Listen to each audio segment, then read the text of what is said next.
Saya perkenalkan orang yang di sebelah saya ini yang sudah lama sekali saya kenal.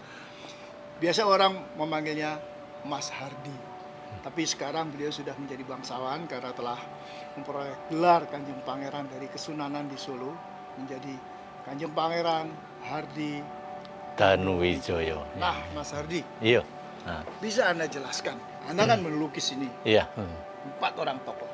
Iya. Salah satunya adalah Bung Karno. Bung Dan Karno, Anda ya. tahu banyak mengenai Bung Karno, terutama Iya. kiprahnya di dalam dunia kesenian. Iya, Bisa Anda budayaan jelaskan? juga ya.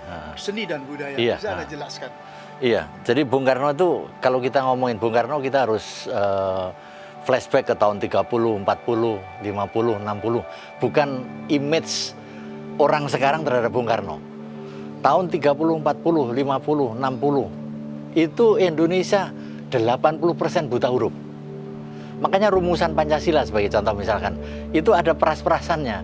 Jadi dari itu Trisila, Pancasila, Trisila, kemudian gotong royong yang terakhir itu untuk memudahkan saja, untuk PR-ing pada masyarakat bahwa Pancasila itu kalau dihafalkan 5-5-nya masih kesulitan oleh masyarakat umum, kemudian diperas. Itu dalam pidatonya 1 Juni itu ada itu. Dan peranan Bung Karno lebih jauh adalah beliau itu dalangnya Indonesia, kemudian budayawannya Indonesia, kemudian public relationnya Indonesia. Kita harus ingat pada waktu tahun 40, 50, 60, Indonesia itu baru dijajah 300 tahun. Kemudian dijajah oleh Jepang, kemudian sebentar oleh Inggris, sebentar. Itu merupakan trauma publik yang luar biasa. Bangsa kita, bangsa Indonesia, itu menderita Minderwaardigheid kompleks. Jadi perasaan kecil terhadap orang-orang asing, apalagi orang putih. Jadi Bung Karno membagikan itu bahwa kita punya warisan budaya, heritage yang luar biasa. Bung Karno dongeng tentang Prambanan, Bung Karno dongeng tentang Borobudur, dan Bung Karno tahun 38 sudah bekerja sama dengan pelukis-pelukis yang dimotori oleh Sujoyono. Kemudian zaman Jepang beliau mendirikan Putera, Pusat Tenaga Rakyat. Itu perhimpunan antara sastrawan, pemain teater, dan yang lain-lainnya untuk membuat pentas-pentas tentang kehebatan Indonesia, juga tentang lukisan-lukisan Indonesia. Ingat, Bung Karno juga menulis naskah tentang sandiwara ketika beliau dibuang di Ende. Itu ada 12 naskah yang ditulis. Kemudian Bung Karno bersahabat dengan para pelukis yang ketika tahun 1964 Bung Karno sudah menerbitkan buku yang paling leks di dunia. Tidak di Indonesia saja, di dunia. Jadi terbitan Perancis kalah. Nyetaknya di mana? Nyetaknya di Cina, kemudian dicetak lagi di Jepang setelah beliau pacaran dengan Ratnasari Dewi Soekarno itu, dapat pampasan Jepang, dicetak di situ. Untuk apa? Untuk mempiarkan Indonesia bahwa kita adalah bangsa yang beradab. Kita bangsa yang cinta keindahan, kita bangsa yang punya alur revolusi, punya alur perjuangan. Itu kira-kira dari intro saya tentang Bung Karno itu, Mas. Ya, bagaimana Anda melihat Soekarno sebagai inspirator yang menggairahkan para seniman Indonesia Iya. di masanya Iya. untuk berkarya? Iya, Bung Karno pernah bilang, kalau kamu ingin membantu seniman, belilah karyanya. Seperti karya ini juga. Ini dibeli oleh Pak Sudirman Said. Saya diorder untuk melukis 4 tokoh ini. Dan ini jarang, dan saya gembira sekali saya dapat kehormatan untuk melukis 4 tokoh berbareng. Jadi 4 sekawan. Jadi Bung Karno itu konkret. Tidak, Bung Karno misalkan begini ya, untuk membangkitkan bahwa kita punya pusaka keris. Bung Karno memberikan pada Fidel Castro itu keris Bali. Dengan diunus Bung Karno begini, Fidel Castro menerima, di foto-foto lama ada itu. Langsung industri keris yang bertatahkan berlian, batu aji, dan yang lainnya tuh berkembang di Indonesia. Sejak sekitar tahun 60-an lebih sedikit. Itu karena Bung Karno ngagar keris. Bung Karno ketika membawa wayang Gatotkaca, itu langsung industri wayang kulit berkembang. Kemudian Bung Karno punya dalang khusus namanya Ki Gito Sewoko dari Blitar dia. Jadi itu sering istana membuat wayangan. Kalau istana membuat wayangan, bupati, gubernur semua seluruh Indonesia pada bikin wayangan. Jadi seluruh kesenian yang mengharumkan nama kebudayaan kita, membesarkan kebudayaan kita, membesarkan Indonesia, itu sama Bung Karno diopeni, artinya dirawat, dijaga, dan diberi harga diri. Ya, dan bahkan Bung Karno pernah mengangkat orang asing di Bali untuk menjadi duta Bali. Iya, betul ya. Banyak orang bertanya-tanya kenapa orang asing dan apa sih jasanya orang asing itu bagi kesenian Bali. Iya.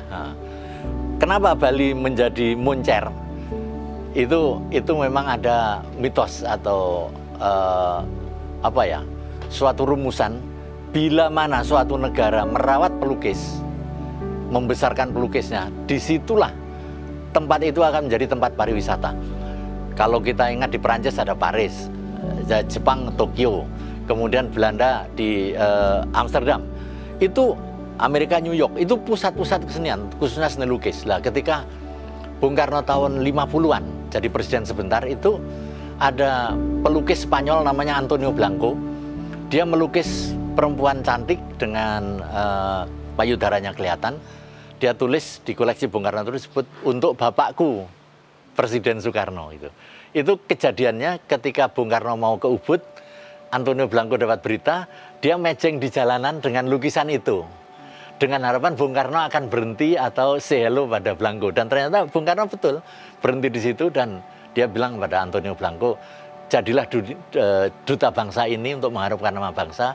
Kemudian setelah itu pelukis-pelukis asing seperti Rudolf Bonnet, Jan Walter Spies berdatangan ke Ubud semua. Jadi pusat kesenian di Ubud, kemudian Bali sampai sekarang menjadi tempat pariwisata yang paling unggul.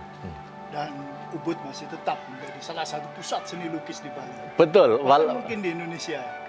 Iya, jadi Ubud itu tetap aja karena sejarah itu walaupun sudah sangat kayak kota dan tempat itu sudah sangat penuh sekali, tapi tetap saja orang masih melihat Ubud itu suatu tempat yang romantis. Itu karena warisan Bung Karno dan sahabat-sahabatnya para pelukis. Bung Karno pahlawan kebudayaan sejati. Betul. Ya. Oke, pemirsa atau pecinta Bravos di mana saja Anda berada, kita akan jumpa lagi dalam program Visi Indonesia Baru episode berikutnya. Bravos. Bravos. Saya hanya penggemar tokoh-tokoh ini, dan mungkin saya sedikit cerita kenapa mesan atau minta Mas Hadi melukis ini. Cokro, Bung Karno, Bung Hatta, dan Sudirman itu 3 generasi yang jauh sekali itu kan. Cokro lahir 1828, kemudian Bung Karno 1901, Bung Hatta 1902, dan Sudirman 1916. Tapi mereka dipersatukan oleh banyak hal, oleh idealisme, oleh patriotisme, oleh semangat nasionalisme, dan juga buat saya oleh ruh ilahiyah dalam berjuang gitu.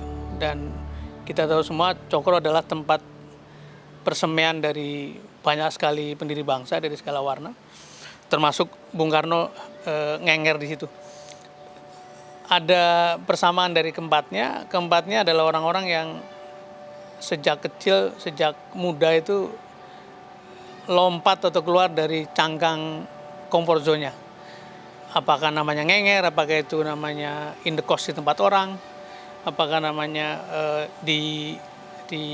diasuh oleh orang lain. Kenapa saya pesan tulis lukisan ini? Karena saya merasa kangen nih, Bang Nasir, dengan elan-elan perjuangan kayak tadi. Jadi sekarang ini sepertinya ada 2 kolam terpisah.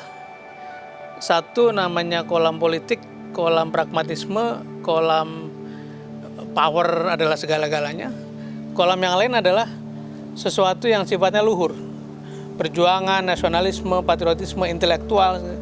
Kalau dulu kan kira-kira politik itu berhimpit dengan ya dia intelektual, ya dia penulis, ya dia seorang orator. Sisi lain di pool yang lain itu idealisme, tapi semuanya melambangkan idealisme, melambangkan kejujuran, melambangkan cinta bangsa, melambangkan semua hal yang luhur. Dan barangkali ini yang pengen kita dorong lagi, kita hidupkan lagi, bahwa apakah satu ketika kita bisa melihat politik bukan sebagai pekerjaan, bukan sebagai karir, tapi sebagai panggilan perjuangan, sama seperti para pendahulu bangsa itu.